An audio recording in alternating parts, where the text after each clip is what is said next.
ಸಕ್ತಾಃ ಕರ್ಮಣ್ಯ ವಿದ್ವಾಂಸೋ ಯಥಾ ಕುರ್ವಂತಿ ಭಾರತ ಕುರ್ಯಾದ್ವಿದ್ವಾಂಸ್ತಥಾ ಸಕ್ತ ಚಿಕೀರ್ಷು ಲೋಕಸಂಗ್ರಹಂ. ನಮ್ಮೆಲ್ಲರಿಗೂ ಕಾಡುವ ಒಂದು ಮಹತ್ ಪ್ರಶ್ನೆ ಎಂದರೆ, ನಾನೇನೋ ಈ ಜಗತ್ತಿಗೆ ಒಳ್ಳೆಯದನ್ನು ಮಾಡ್ತೇನೆ, ಒಳ್ಳೆಯದನ್ನೇ ಬಯಸ್ತೇನೆ, ಆದರೆ ಜಗತ್ತು ನನಗೆ ಹಾಗೆ ಬಯಸತ್ತಾ? ಜಗತ್ತು ನನ್ನ ಕಡೆ ಒಳ್ಳೆಯ ದೃಷ್ಟಿಕೋನವನ್ನೇ ಇಟ್ಕೊಂಡಿರುತ್ತಾ? ನನ್ನ ಅವಶ್ಯಕತೆ ಬಂದಾಗ ಜಗತ್ತು ನನ್ನ ಸಹಾಯ ಕೇಳುತ್ತೆ, ಆದರೆ ನನಗೆ ಅವಶ್ಯಕತೆ ಬಂದಾಗ ಜಗತ್ತು ನನ್ನ ಕಷ್ಟಕ್ಕೆ ಸ್ಪಂದಿಸತ್ತಾ? ನನಗೇನೋ ನಂಬಿಕೆ ಇಲ್ಲವಲ್ಲ. ಅದರ ಬದಲು ಸ್ವಾರ್ಥಿಯಾಗಿದ್ಬಿಡೋದೇ ಒಳ್ಳೆಯದಲ್ವಾ? ನಿಜ, ಸ್ವಾರ್ಥ ನಮಗೆ ಅಲ್ಪಾವಧಿಯಲ್ಲಿ ಒಳ್ಳೆಯದನ್ನೇ ನೀಡುತ್ತದೆ, ಆದರೆ ದೀರ್ಘಾವಧಿಯಲ್ಲಿ ಅದು ನಮಗೆ ಹೆಚ್ಚು ಒಳ್ಳೆಯದನ್ನು ಮಾಡಲ್ಲ, ಒಳ್ಳೆಯದಕ್ಕಿಂತ ಕೆಟ್ಟದ್ದನ್ನೇ ಹೆಚ್ಚು ಮಾಡುತ್ತದೆ. ಅಂದರೆ ಏನೋ ಒಂದು ನಮ್ಮ ಸ್ವಾರ್ಥದಿಂದ ಮಾಡಿದ ಕೆಲಸ 1 ವಾರವೋ 2 ವಾರವೋ ನಮಗೆ ಒಳ್ಳೆಯದನ್ನು ಮಾಡುತ್ತೆ, ಇನ್ನೊಬ್ಬರಿಗೆ ಕೆಟ್ಟದನ್ನು ಮಾಡುತ್ತೆ. ಆದರೆ 10 ವರ್ಷಗಳಲ್ಲಿ ನಮಗೆ ಅದರಿಂದ ಒಳ್ಳೆಯದಕ್ಕಿಂತ ಕೆಟ್ಟದೇ ಆಗುತ್ತೆ. ಅದರಿಂದ ನನಗೇನು ಸಿಕ್ತು ಅಂತ ಪ್ರತಿ ವಿಷಯದಲ್ಲೂ ಬಯಸೋದು ಬಿಟ್ಟು, ನೀನೇನು ಕೊಡಬಲ್ಲೆ ಅದರ ಬಗ್ಗೆ ಯೋಚಿಸು ಅಂತ ದೊಡ್ಡ ದೊಡ್ಡ ಆಧ್ಯಾತ್ಮಿಕ ಚಿಂತಕರೆಲ್ಲ ಹೇಳಿ ಹೋಗಿದ್ದಾರೆ. ಆದರೂ ನಮಗೆ ಕಾಡುವ ದ್ವಂದ್ವ, ಎಷ್ಟೋ ದೊಡ್ಡ ವ್ಯಕ್ತಿಗಳು ಜಗತ್ತಿಗೆ ಎಷ್ಟೆಲ್ಲ ಕೊಟ್ಟರೂ ಅವರ ಕಷ್ಟ ಏನು ಕಡಿಮೆ ಆಗಲಿಲ್ವಲ್ಲ. ಚಾಣಕ್ಯ ಚಂದ್ರಗುಪ್ತ ಮೌರ್ಯನಂತಹ ಸಾಮಾನ್ಯ ಹುಡುಗನನ್ನು ಚಕ್ರವರ್ತಿ ಮಾಡಿದ. ಕೊನೆಗೆ ಅವನೇ ಎಲ್ಲವನ್ನೂ ಬಿಟ್ಟು ಕಾಡಿನಲ್ಲಿ ಕೊನೆಗಾಲ ಕಳಿಬೇಕಾಯಿತು. ಇಷ್ಟು ನಿಸ್ವಾರ್ಥದ ಸೇವೆಗೆ ಚಾಣಕ್ಯನಿಗೆ ಸಿಕ್ಕಿದ್ದಾದರೂ ಏನು?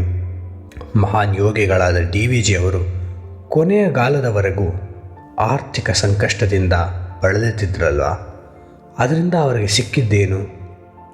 ತಿಲಕರು, ಗೋಖಲೆ ಈ ಥರ ದೇಶಕ್ಕೆ ಎಷ್ಟೆಲ್ಲ ಮಾಡಿದವರು ಸ್ವಂತ ಜೀವನದಲ್ಲಿ ಏನೂ ಸಂತಸವನ್ನು ಅನುಭವಿಸಲಿಲ್ವಲ್ಲ.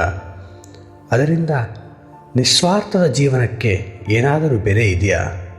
ಈ ದ್ವಂದ್ವಕ್ಕೆ ಒಳ್ಳೆಯ ಉತ್ತರ ಅಂದರೆ, ಎಷ್ಟೋ ದಶಲಕ್ಷ ಶತಕೋಟಿ ಜನರು ಈ ಭೂಮಿಯ ಮೇಲೆ ಸ್ವಾರ್ಥದಿಂದ ಬದುಕಿ ಹೋಗಿದ್ದಾರೆ. ಅವರ ಹೆಸರು ಇದ್ದರು ಅನ್ನುವ ಸಾಕ್ಷಿ ಕೂಡ ನಮಗೆ ಗೊತ್ತಿಲ್ಲ. ಆದರೆ ಇತಿಹಾಸ ಕೇವಲ ನಿಸ್ವಾರ್ಥಿಗಳನ್ನು ನೆನೆಸ್ಕೊಳ್ಳುತ್ತೆ. DVG ಅವರು ನಮ್ಮನ್ನಗಲಿದ 47 ವರ್ಷಗಳ ನಂತರವೂ ಅವರ ತತ್ವಗಳು ಯೂಟ್ಯೂಬ್ನಲ್ಲಿ, ಫೇಸ್ಬುಕ್ನಲ್ಲಿ ಎಲ್ಲೆಡೆ ಹರಿದಾಡತ್ವೆ ಅಂದರೆ ಅದಕ್ಕೆ ಕಾರಣ ಅವರ ನಿಸ್ವಾರ್ಥ ಪ್ರಕೃತಿ. ಚಾಣಕ್ಯನ ಕತೆ 2300 ವರ್ಷಗಳ ನಂತರವೂ ನಮಗೆ ಒಂದು ದಾರಿಯನ್ನು ಕೊಡುತ್ತೆ, ಜೀವನ ನಿರ್ದೇಶನವನ್ನು ಕೊಡುತ್ತೆ ಅಂದರೆ ಅದಕ್ಕೆ ಕಾರಣ ಅವನ ನಿಸ್ವಾರ್ಥ ಸೇವೆ. ನಾವು ಇತಿಹಾಸದ ಪುಟ ಸೇರಬೇಕೋ ಅಥವಾ ಇತಿಹಾಸ ನಮ್ಮನ್ನು ಮರೆತು ಬಿಡಬೇಕೋ ಎಂಬುದು ನಮ್ಮ ಆಯ್ಕೆಗೆ ಬಿಟ್ಟ ವಿಚಾರ. ಆದರೆ ಸ್ವಲ್ಪ ಮಟ್ಟಿಗೆ ನಾವು ಜಗತ್ತಿನ ಬಗ್ಗೆ ಸಂವೇದನೆಯನ್ನು ಬೆಳೆಸಿಕೊಂಡರೆ, ಒಳ್ಳೆಯ ದೃಷ್ಟಿಕೋನವನ್ನು ಬೆಳೆಸಿಕೊಂಡರೆ, ತ್ಯಾಗದ ಮನೋಭಾವನೆಯನ್ನು ಬೆಳೆಸಿಕೊಂಡರೆ ನಮ್ಮ ಮನಸ್ಸಿನಲ್ಲಿ ಒಂದು ರೀತಿಯ ನೆಮ್ಮದಿ ಉಂಟಾಗತ್ತೆ, ಸಂತೋಷ ಮನೆ ಮಾಡುತ್ತೆ, ಅಂತರಂಗದ ಶುದ್ಧಿ ಆಗತ್ತೆ. ಇದಕ್ಕಿಂತ ಇನ್ನೇನು ಬೇಕು? ಅದೇ ಅಲ್ವಾ ನಾವು ಹುಡುಕ್ತಿರೋದು. ವಿವೇಕಾನಂದರು ಹೇಳ್ತಾರೆ, ನೀನು ಈ ಜಗತ್ತಿಗೆ ಒಳ್ಳೆಯದನ್ನು ಮಾಡ್ತಿದ್ಯಾ ಅಂದರೆ ನೀನು ದೊಡ್ಡವನಲ್ಲ, ಆ ಜಗತ್ತು ನಿನಗೆ ಆ ಅವಕಾಶವನ್ನು ಕೊಟ್ಟಿದೆಯಲ್ಲ, ಅದಕ್ಕೂ ನೀನು ಋಣಿಯಾಗಿರಬೇಕು, ಥ್ಯಾಂಕ್ಸ್ ಹೇಳಬೇಕು. ನೀನು ಯಾವುದೋ ವಯಸ್ಸಾದವ್ರಿಗೆ ರೋಡ್ ಕ್ರಾಸ್ ಮಾಡೋಕ್ಕೆ ಹೆಲ್ಪ್ ಮಾಡಿದೆ, ಸಹಾಯ ಮಾಡಿದೆ ಅನ್ನೋದಾದರೆ ನಿನಗೆ ಅವರು ಥ್ಯಾಂಕ್ಸ್ ಹೇಳೋದು ಬೇಕಾಗಿಲ್ಲ, ಧನ್ಯವಾದ ಹೇಳೋದು ಬೇಕಾಗಿಲ್ಲ. ನೀನೇ ಅವರಿಗೆ ಥ್ಯಾಂಕ್ಸ್ ಹೇಳಬೇಕು. ಯಾಕೆ? ನೀನು ಅವ್ರಿಗೆ ಸಹಾಯ ಮಾಡೋಕ್ಕೆ ಅವಕಾಶ ಕೊಟ್ಟರಲ್ಲ ಅವರ ದೊಡ್ಡತನಕ್ಕೆ ನೀನು ಧನ್ಯವಾದ, ಕೃತಜ್ಞತೆ ಅರ್ಪಿಸಬೇಕು ಅಂತ. ಅಂದರೆ ಆ ಮಟ್ಟದ ತ್ಯಾಗದ ಮನೋಭಾವ, ಅರ್ಪಣೆಯ ಮನೋಭಾವ ಇದ್ದಾಗ ನಮ್ಮ ಜೀವನದಲ್ಲಿ ಒಳ್ಳೆಯದಾಗಲು ಸಾಧ್ಯ. ಈ ಇನ್ನೊಬ್ಬರಿಗೆ ಒಳ್ಳೆಯದನ್ನು ಮಾಡುವ ಒಂದು ಪ್ರಕೃತಿ ಇದೆಯಲ್ಲ, ಆ ಮನೋಭಾವ ಇದೆಯಲ್ಲ, ಅದನ್ನು ಬೆಳೆಸಿಕೊಳ್ಳೋದು ಅಷ್ಟು ಸುಲಭದ ಮಾತಲ್ಲ. ಅದಕ್ಕೆ ಒಂದು ರೀತಿಯ ಪ್ರಯತ್ನ ಮತ್ತು ಇಚ್ಛಾಶಕ್ತಿ ಎರಡೂ ಬೇಕು. ಯಾಕೆ? ತಾಳ್ಮೆ ಇರಲೇಬೇಕು. ಏನೋ ಒಳ್ಳೆಯದನ್ನು ಜಗತ್ತಿಗೆ ಮಾಡೋಕ್ಕೆ ಹೋದರೆ ಅಥವಾ ಯಾರಿಗೋ ಮಾಡೋಕ್ಕೆ ಹೋದರೂ ನಮ್ಮನ್ನು ಕೆಟ್ಟದಾಗಿ ನೋಡುವ ಸಾಧ್ಯತೆ ತುಂಬ ಇರುತ್ತೆ. ನಾವ್ಯಾಕೆ ಕೃಷ್ಣನಿಗೆ ಎಲ್ಲ ಮಹಾಭಾರತದ ಯುದ್ಧ ಆದಮೇಲೆ ಧರ್ಮರಾಯ, ನೀನು ಯಾಕಪ್ಪ ಇದನ್ನೆಲ್ಲ ಮಾಡಿಸ್ಬೇಕಾಗಿತ್ತು, ನಿನಗೇನು ಸಿಕ್ತು ಅಂತ ಹೇಳಿಬಿಡ್ತಾನೆ. ಅಂದರೆ ಕೃಷ್ಣನಿಗೆ ಏನೂ ಸಿಗಲಿ ಅಂತಲ್ಲ, ಧರ್ಮ ಸಂಸ್ಥಾಪನೆ ಮಾತ್ರ ಮುಖ್ಯವಾಗಿತ್ತು. ಇವರಿಗೆ ಯುದ್ಧ ಮಾಡೋ ಶಕ್ತಿ ಇರಲಿಲ್ಲ, ಸೈನ್ಯ ಕಟ್ಟೋ ಶಕ್ತಿಯೂ ಇರಲಿಲ್ಲ. ಅರ್ಜುನ ಅಂತೂ ವಿಚಾರ ನಪುಂಸಕತ್ವ ಬೆಳೆಸಿಕೊಂಡು ಗಾಂಡೀವವನ್ನು ನೆಲಕ್ಕೆ ಬಿಸಾಕಿ ಯುದ್ಧ ಮಾಡಲ್ಲ ಅಂತ ಅಳುತ್ತಿದ್ದ. ಆದರೆ ಕೃಷ್ಣನೇ ಇವರನ್ನೆಲ್ಲ ಒಂದುಗೂಡಿಸಿ ಪ್ರೇರೇಪಿಸಿ ಯುದ್ಧ ಮಾಡಿದರೆ ನಿನಗೇನು ಸಿಕ್ತು ಅಂತ ಕೇಳ್ತಾರೆ. ಆಗಲಿ, ಆದರೆ ಇವತ್ತು ಇತಿಹಾಸದ ಪುಟದಲ್ಲಿ ಧರ್ಮರಾಯನನ್ನು ದೇವರು ಅಂತ ಪೂಜಿಸಲ್ಲ, ಕೃಷ್ಣನ ದೇವಸ್ಥಾನಗಳಿವೆ. ಅಂದರೆ ತಾಳ್ಮೆ ತುಂಬ ಮುಖ್ಯ. ಆ ತಾಳ್ಮೆ ಬೆಳೆಸಿಕೊಳ್ಳಬೇಕೆಂದರೆ ಮೊದಲು ನಮಗೆ ಬೇಕಾಗಿರುವುದು ಪ್ರಾಮಾಣಿಕತೆ. ನಾವು ಇನ್ನೊಬ್ಬರಿಗೆ ಪ್ರಾಮಾಣಿಕತೆಯನ್ನು ಕೊಡಲು ಅಸಾಧ್ಯವಾದರೆ ಅವರಿಗೆ ನಾವು ಒಳ್ಳೆಯದನ್ನು ಮಾಡಲೂ ಸಾಧ್ಯವಿಲ್ಲ. ಪ್ರಾಮಾಣಿಕತೆಯೇ ಇಲ್ಲದಿದ್ದರೆ ಏನು ಅರ್ಪಣಾಭಾವ, ಏನು ತ್ಯಾಗ? ಅಂದರೆ ಒಬ್ಬ ಸೈನಿಕ ದೇಶಕ್ಕೆ ತನ್ನ ಪ್ರಾಣವನ್ನು ಅರ್ಪಿಸುವ ನಿಸ್ವಾರ್ಥ ಸೇವೆಯನ್ನು ಮೆರಿಬೇಕೆಂದರೆ ಅಲ್ಲಿ ಒಂದು ರೀತಿಯ ಪ್ರಾಮಾಣಿಕತೆಯ ಫೌಂಡೇಶನ್, ಅಡಿಪಾಯ ಇಲ್ಲದೆ ಅದು ಅಸಾಧ್ಯ. ಅಪ್ರಾಮಾಣಿಕನಾಗಿ ಶತ್ರುಗಳ ಜೊತೆ ಸೇರ್ಕೊಂಡ್ಬಿಟ್ರೆ ಆ ದೇಶಭಕ್ತಿ, ಅರ್ಪಣಾ ಸೇವೆ, ನಿಸ್ವಾರ್ಥ ಎಲ್ಲಿಂದ ಬರೋಕ್ಕೆ ಸಾಧ್ಯವೇ ಇಲ್ಲ. ಯಾಕೆ ಶತ್ರುಗಳ ಜೊತೆ ಸೇರ್ಕೋತಾನೆ? ಏನೋ ಸ್ವಾರ್ಥ ಇರುತ್ತೆ.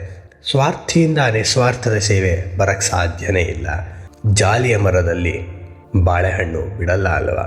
ನಾವು ನಮ್ಮ ಕೆಲಸ ವೃತ್ತಿಯಲ್ಲಿ ಮೊದಲು ಪ್ರಾಮಾಣಿಕತೆಯನ್ನು ಬೆಳೆಸಿಕೊಳ್ಳಬೇಕು. ಆಫೀಸ್ಗೆ ಲೇಟಾಗಿ ಹೋಗ್ತೀವಿ. ಯಾಕಪ್ಪ ಲೇಟಾಗಿ ಹೋದೆ ಅಂತ ಬಾಸ್ ಕೇಳಿದ್ರೆ ಎಲ್ಲರಿಗೂ ಈಗೊಂದು ಪಾಪ್ಯುಲರ್ ಸುಳ್ಳಿದೆ. ನಮ್ಮ ಚಿಕ್ಕಪ್ಪನ ತಮ್ಮ ಸತ್ತೋದ್ರು, ಊರಲ್ಲಿರೋ ನಮ್ಮ ತಾತ ಹೋಗ್ಬಿಟ್ರು, ಯಾರನ್ನೋ ಒಬ್ಬರನ್ನ ಸಾಯಿಸ್ತೀವಿ. ಇದನ್ನು ನಾವೆಲ್ಲರೂ ಸ್ಕೂಲು, ಕಾಲೇಜು, ಆಫೀಸ್ಗಳಲ್ಲಿ ಒಂದು ಬಾರಿ ಆದರೂ ಮಾಡಿದ್ದೇವಲ್ಲ. ಅವ್ರ ಪಾಡ್ಗೆ ಅವ್ರು ಇರ್ತಾರೆ, ಅಥವಾ ಅವ್ರು ಆ ಭೂಮಿ ಮೇಲೆ ಯಾವತ್ತೂ ಹುಟ್ಟಿರೋದೇ ಇಲ್ಲ, ಅವರನ್ನು ಹುಟ್ಟಿಸಿ ಆ ಕ್ಷಣಕ್ಕೆ ಸಾಯಿಸು ಬಿಡ್ತೀವಿ. ಅದು ಬೇಡ, ಅಷ್ಟು ಮಾಡೋಕ್ಕೆ ನಮಗೆ ಮನಸ್ಸಿಲ್ಲ ಅಂದರೆ ಅವ್ರನ್ನ ಸೀರಿಯಸ್ ಮಾಡಿಬಿಡ್ತೀವಿ, ಆಸ್ಪತ್ರೆಗೆ ಕರ್ಕೊಂಡು ಹೋಗಬೇಕು ಅಂತ. ಯಾಕೆ? ನಾವು ಲೇಟಾಗಿ ಎದ್ದಿರ್ತೀವಿ, ಅಷ್ಟೇ ಅವತ್ತಿರೋ ಸತ್ಯ. ಯಾಕೆ ಲೇಟಾಗಿ ಎದ್ವಿ? ಹಿಂದಿನ ದಿನ ಜಾಸ್ತಿ ವಿಸ್ಕಿ ಕುಡಿದಿರ್ತೀವಿ, ಎಚ್ಚರ ಆಗಿರಲ್ಲ. ನಮ್ಮ ಸೋಮಾರಿತನಕ್ಕೆ ಯಾರನ್ನೋ ಬಲಿಪಶು ಮಾಡೋದು. ಏನೋ ಒಂದು ಬಿಸ್ನೆಸ್ ಇಟ್ಕೊಂಡಿರ್ತೀವಿ, ವ್ಯಾಪಾರ ಇಟ್ಕೊಂಡಿರ್ತೀವಿ, ಒಂದು ಸಮಯ ನಿರ್ದೇಶನಕ್ಕೆ ಅದನ್ನು ಕೊಡ್ತೀವಿ, ಪ್ರಾಡಕ್ಟ್ನೋ ಸರ್ವಿಸ್ನೋ ವಾಪಸ್ ಕೊಡ್ತೀವಿ. ಟೇಲರೇ ಆಗಿರ್ಬೋದು, ನಿಮ್ಮ ಬಟ್ಟೆಯನ್ನು 3 ದಿನಗಳಲ್ಲಿ ಕೊಡ್ತೀವಿ ಅಂತ ಒಪ್ಕೊಂಡಿರ್ತೀವಿ. ಸಮಯಕ್ಕೆ ಅದನ್ನು ಕೊಡೋದಿಲ್ಲ. ಯಾಕೆ? ಮಧ್ಯದಲ್ಲಿ ಒಂದಿನ ಏನೋ ಸುಳ್ಳು ರಜೆ ಹಾಕ್ಬಿಟ್ಟು ಅಲ್ಲಿಯಕ್ಕೆ ಹೋಗಿರ್ತೀವಿ, ಸಿನಿಮಾ ನೋಡ್ತಿರ್ತೀವಿ. ಅಂದರೆ ಅಲ್ಲೂ ಅಪ್ರಾಮಾಣಿಕತೆ. ಸುಳ್ಳು ಹೇಳ್ತೇವೆ, ಮನೆ ಕಾಂಟ್ರಾಕ್ಟರ್ ಆಗಿರ್ತೀವಿ, ಕೆಟ್ಟ ಮೆಟೀರಿಯಲ್ ಬಳಸ್ಬಿಡ್ತೀವಿ, ಅಥವಾ ಕೆಲಸದಲ್ಲಿ ಆಸಕ್ತಿ ತೋರಿಸದೆ ಎಲ್ಲ ಗೋಡೆ ಸೋರೋ ಹಾಗೆ ಕೆಲಸ ಮಾಡಿಕೊಡ್ತೀವಿ. ಇದರಿಂದ ಆವತ್ತಿಗೆ ನಮಗೆ ದುಡ್ಡು ಬಂದರೂ 2 ವರ್ಷದ ನಂತರ ಅದೇ ವ್ಯಕ್ತಿ ಇನ್ನೊಬ್ಬನಿಗೆ ಹೇಳ್ತಾನೆ, ದಯವಿಟ್ಟು ಆ ಕಾಂಟ್ರಾಕ್ಟರ್ ಹತ್ರ ಹೋಗಬೇಡ. ಇದು ವೃತ್ತಿಯಲ್ಲಷ್ಟೇ ಆದರೆ ಸಾಕಾಗಲ್ವಾ? ಅದನ್ನು ನಾವು ಮನೆಗೂ ತಂದುಕೊಂಡಿದ್ದೀವಿ. ಗಂಡ ಹೆಂಡತಿಗೆ ಸುಳ್ಳು ಹೇಳ್ತಾನೆ, ಹೆಂಡತಿ ಗಂಡಂಗೆ ಸುಳ್ಳು ಹೇಳ್ತಾಳೆ. ಪ್ರಾಮಾಣಿಕತೆ ಎನ್ನುವುದು ಸತ್ತು ಹೋಗ್ತಾ ಇದೆ. ಜೀವನದಲ್ಲಿ ಅದರ ಜೊತೆ ನೆಮ್ಮದಿಯೂ ಸತ್ತು ಹೋಗ್ತಾ ಇದೆ. ಮಕ್ಕಳು ತಂದೆ ತಾಯಿಗೆ ಸುಳ್ಳು ಹೇಳೋದು, ಸಾಯಂಕಾಲ ಏನೋ ಇಂಪಾರ್ಟೆಂಟ್ ಪ್ರಾಜೆಕ್ಟು ನೋಡ್ಕೊಂಬರ್ತೀನಿ ನಮ್ಮ ಫ್ರೆಂಡ್ ಮನೆಗೆ ಅಂತ ಹೇಳಿಬಿಟ್ಟು ಹೊರಟ ಮಗ ಯಾವುದೋ ಬಾರಲ್ಲಿ ಕುಡಿದು ಗಾಡಿನ ತಪ್ಪಾಗಿ ಓಡಿಸಿ ಮೃತಪಟ್ಟ ಘಟನೆ. ಈ ತರಹದ ವಿಷಯಗಳನ್ನು ನಾವು ದಿನ ಬೆಳಗಾದರೆ ನ್ಯೂಸ್ ಪೇಪರಲ್ಲಿ ಓದ್ತಿರ್ತೀವಿ.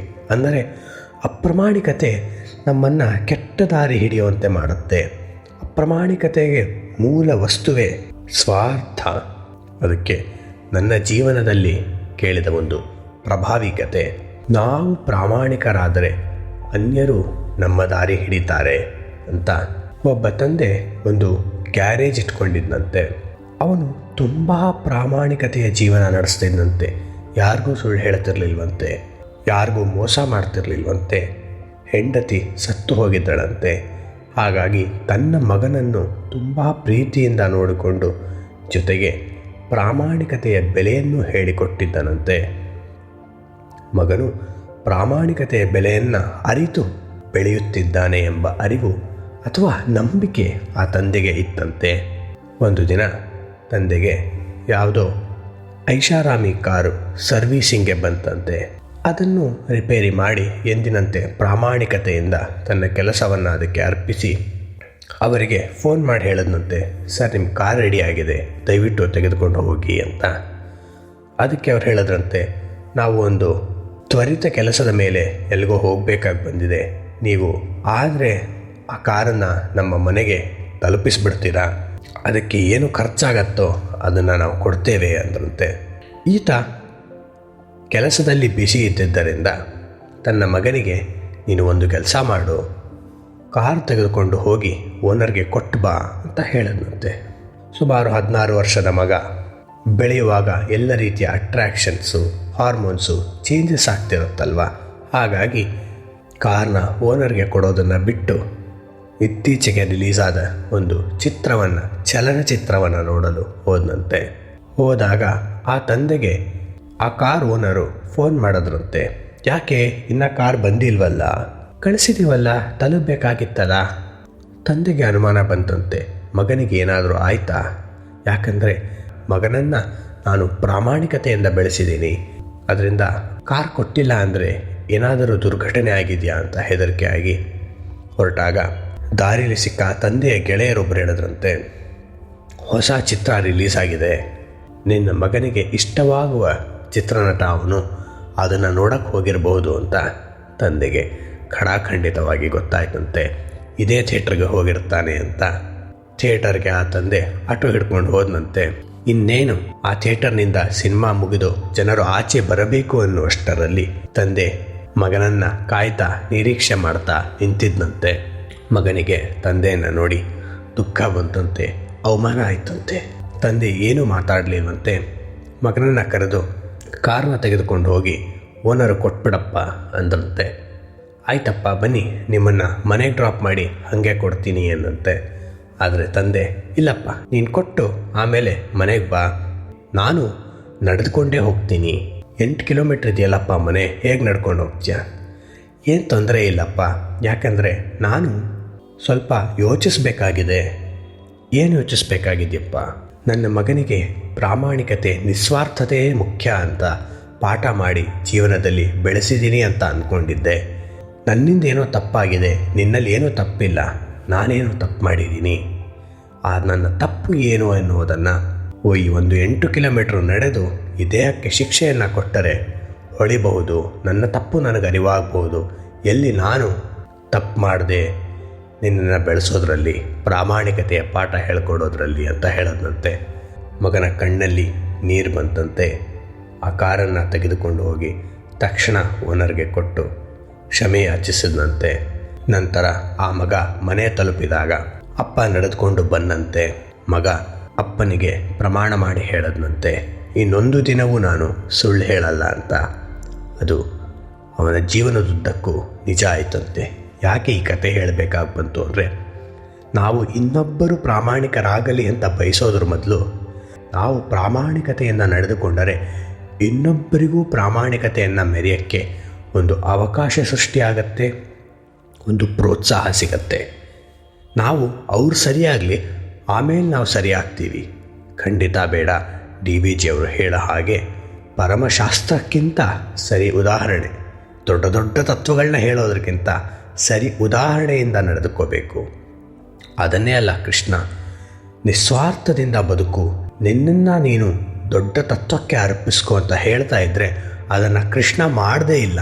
ನಮ್ಮ ರಾಜಕಾರಣಿಗಳ ಹಾಗೆ, ರಾಜಕಾರಣಿಗಳು ದೇಶವನ್ನು ಪ್ರೀತಿಸೋಣ, ರಾಜ್ಯಕ್ಕೆ ಒಳ್ಳೇದು ಮಾಡೋಣ ಹೀಗೆಲ್ಲ ಮಾತನಾಡಿದ್ರು ಅವರು ಮಾಡ್ತಿರೋದಿಲ್ಲ.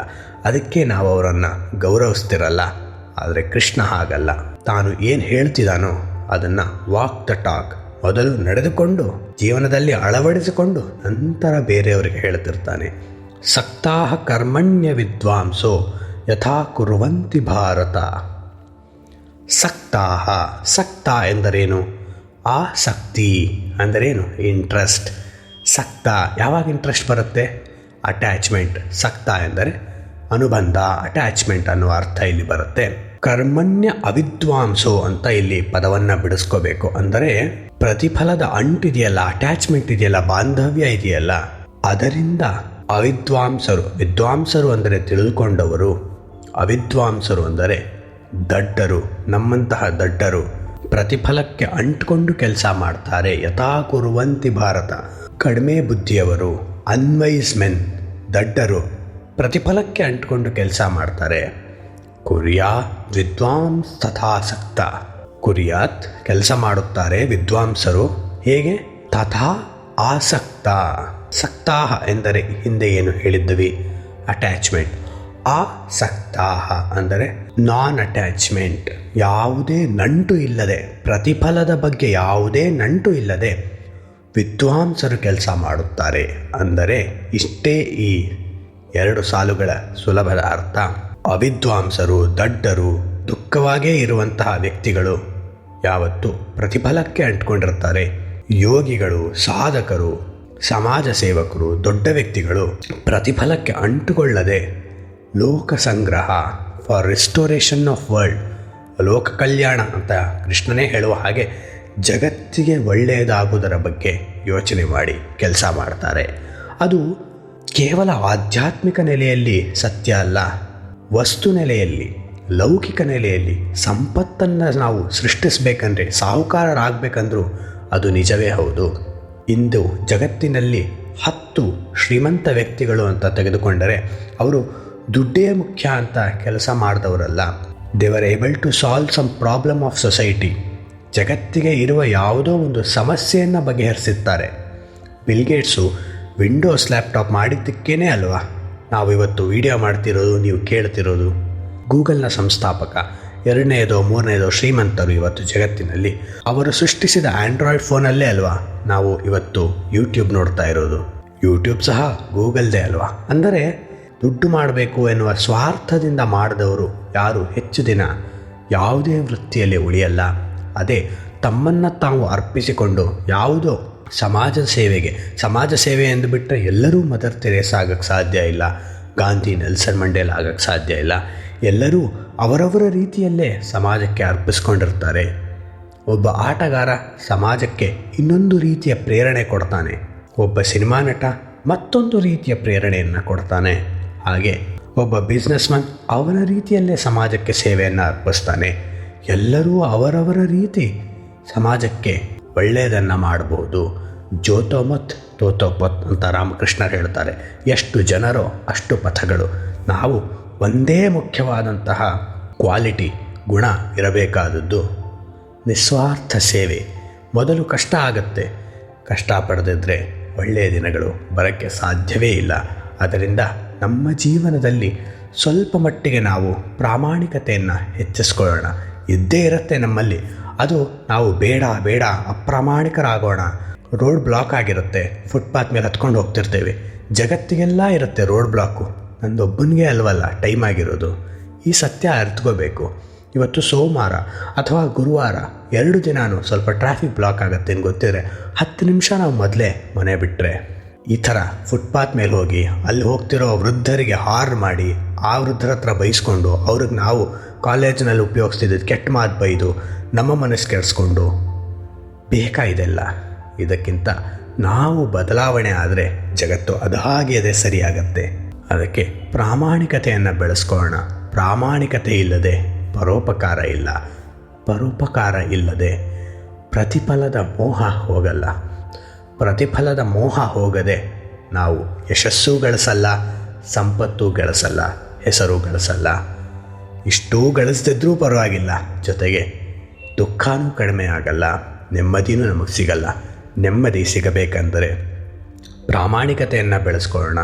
ಅದರ ಜೊತೆ ನಿಸ್ವಾರ್ಥ ಸೇವೆಯನ್ನು ಜಗತ್ತಿಗೆ ಕೊಡುವ ದಾರಿಯನ್ನು ಹುಡುಕೋಣ.